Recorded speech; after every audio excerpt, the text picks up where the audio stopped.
Cognition and thinking determine a person's actions, while fate is the interaction between a person's actions and the external environment.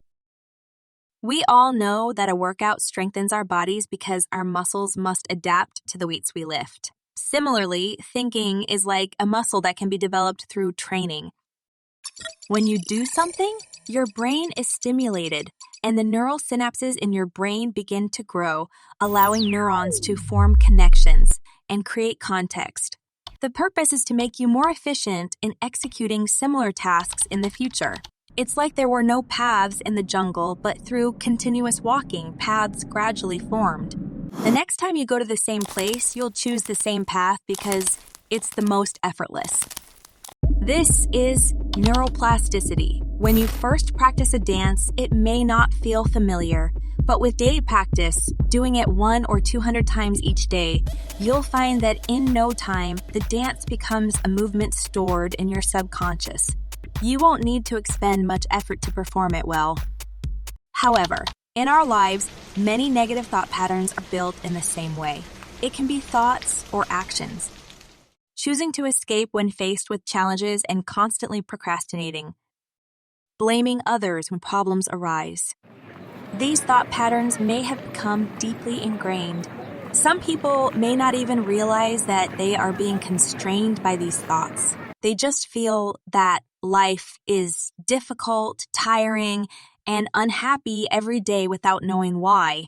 Others may be aware that these thoughts are troubling them and want to change, but often give up halfway, making success seem almost impossible. So, how should we change that? In fact, the simplest way to solve this is to guide yourself to adopt the opposite thought patterns. If you are a pessimist and want to change this pattern, force yourself to seek out the positives when faced with situations. That's it.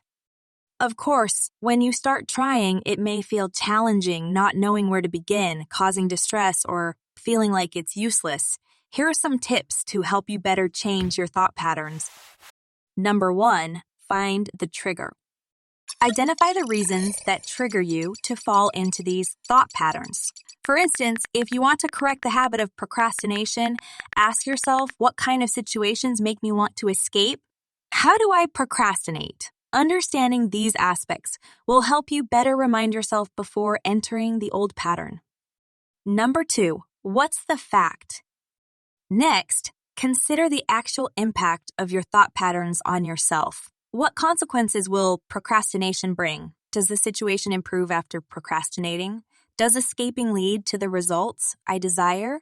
Let yourself understand the consequences of maintaining the old patterns. Number 3, how do I feel? Lastly, examine how this thought pattern makes you feel. How do I feel every time I escape? How do I feel after the situation ends? If this thinking makes me unhappy, how can I more effectively persuade myself to think differently? Yes, changing thought patterns is not an easy task. Your brain has been on this path for possibly over a decade. We can't change it in an instant. It may take a week, a year, or even longer, just like that dance, but more complex and challenging.